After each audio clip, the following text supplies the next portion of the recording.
Настроєння якесь таке, знаєте, депресивне, щось таке. Не дзвонить ніхто, ні Шарик, ні Бобік. Забулися за мене. Лежу ось, думаю, позвонять чи не позвонять.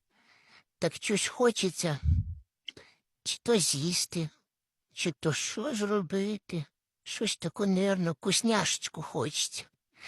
А не знаю, чи поможе моєму настроєнню.